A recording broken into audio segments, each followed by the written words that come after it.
You are listening to And Press Play, written and recorded by James West.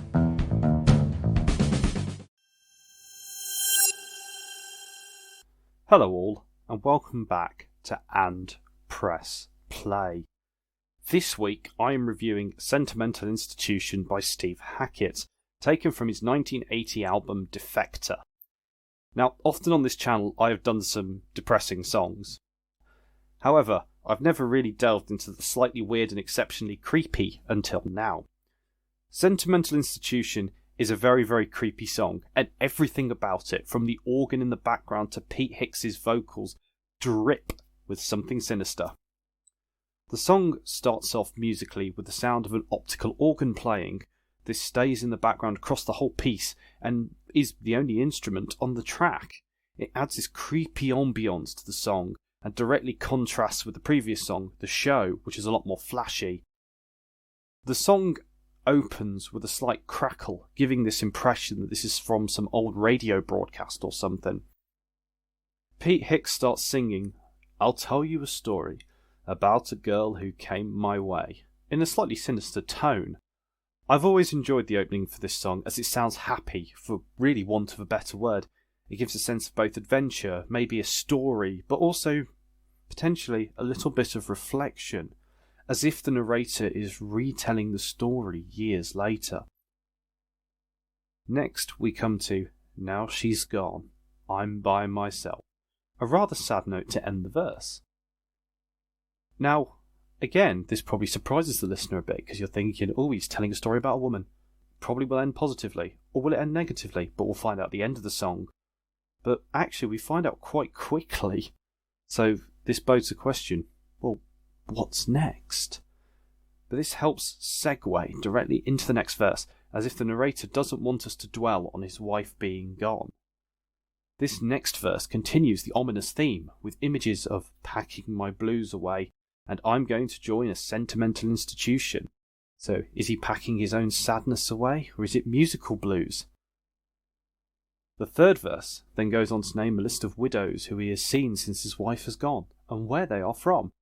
What's interesting is that the names rhyme. Mrs. Johnson from Wisconsin, Minnesota from Dakota. This adds a layer of creepy, as if he is targeting people who have names which rhyme with where they are from.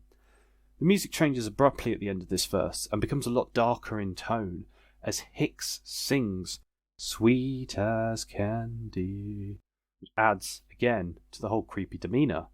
The music also changes considerably in this line, but then as soon as he's finished, it goes back to normal, as if it's almost like a mood that he's snapped out of.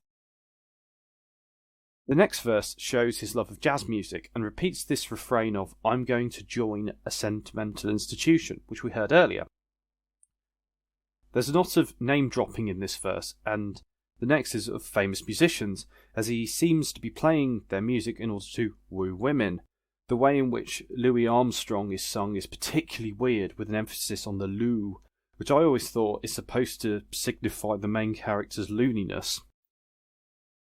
The final verse ups the creepiness to the max.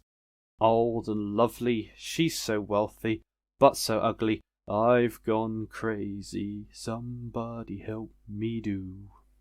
The whole verse is sung like it's a countdown to something, and it ups the ante wonderfully. He gets beautiful ambience when it feels like something is going to happen, and then the song ends with him singing do do do do do do do, and then there is this crackling sound, as if the whole thing was just an old radio broadcast, or some long-lost memory. To me, this song is about a serial killer and his love of jazz and wealthy women, but I'll be honest, I haven't got the foggiest what this is about. It's massively off-kilter from most other things that I listen to, and it's a wonderfully unique and creepy song that I don't think I've heard matched anywhere else. I mean, the closest I can think of is, again, another Steve Hackett song called Common Up the Vicarage, but that's more creepy because of distorted voices, not even because of subject content. But yeah, it's a really hard song for me to rate, because though I love it so very dearly, as a song it is excessively creepy.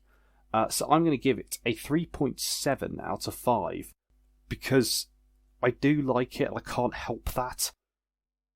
And there's a certain je ne sais quoi about it because of its unique nature and the wonderful organ playing. Thank you very much for listening. Hope you enjoyed this episode, and I'll see you next time.